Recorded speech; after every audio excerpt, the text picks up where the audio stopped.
ಅದು ಹೇಳಿರ್ತಕ್ಕಂಥದ್ದು ಅಂತ ಹೇಳಿದ್ರೆ ಎಷ್ಟೆಷ್ಟು ಆಗ್ಬೇಕು ಅಂತ ಹೇಳ್ಬಿಟ್ಟು ಉಲ್ಲೇಖಗಳು ಎಲ್ಲೂ ಇಲ್ಲ ನಾನು ನೋಡಿರ್ತಕ್ಕಂಥದ್ದು.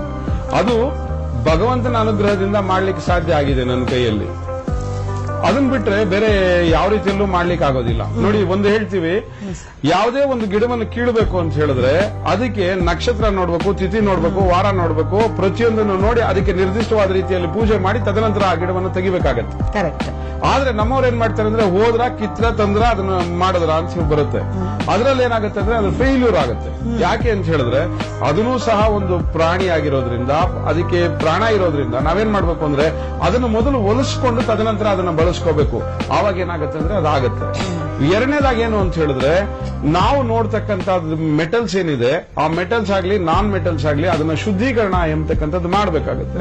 ಶುದ್ಧೀಕರಣ ಮಾಡ್ತಕ್ಕಂಥದ್ರಲ್ಲಿ ಅವುಗಳ ಧಾತುಗಳೇನಿದೆ ಅಂದ್ರೆ ಅಣುಗಳೇನಿದೆ ಇಲ್ಲ ಮಾಲಿಕ್ಯುಲರ್ ಏನಿರುತ್ತೆ ಅದು ಕ್ಲಿಯರ್ ಆಗಿರ್ಬೇಕು. ಅದರಲ್ಲಿ ಬೇರೆ ಕಾಂಬಿನೇಷನ್ಸ್ ಏನು ಇರಬಾರ್ದು. ಅಂತ ಸಂದರ್ಭದಲ್ಲಿ ಅದಕ್ಕೆ ಯಾವುದನ್ನ ಎಷ್ಟು ಕೊಟ್ರೆ ಮಾತ್ರ ಅದು ಒಂದಾಗತ್ತೆ ಅಂತ ತಿಳ್ಕೊಂಡು ತದನಂತರ ಅದನ್ನ ಮಾಡಿದ್ರೆ 100% ಅದಾಗತ್ತೆ. ಇವಾಗ ನಾನು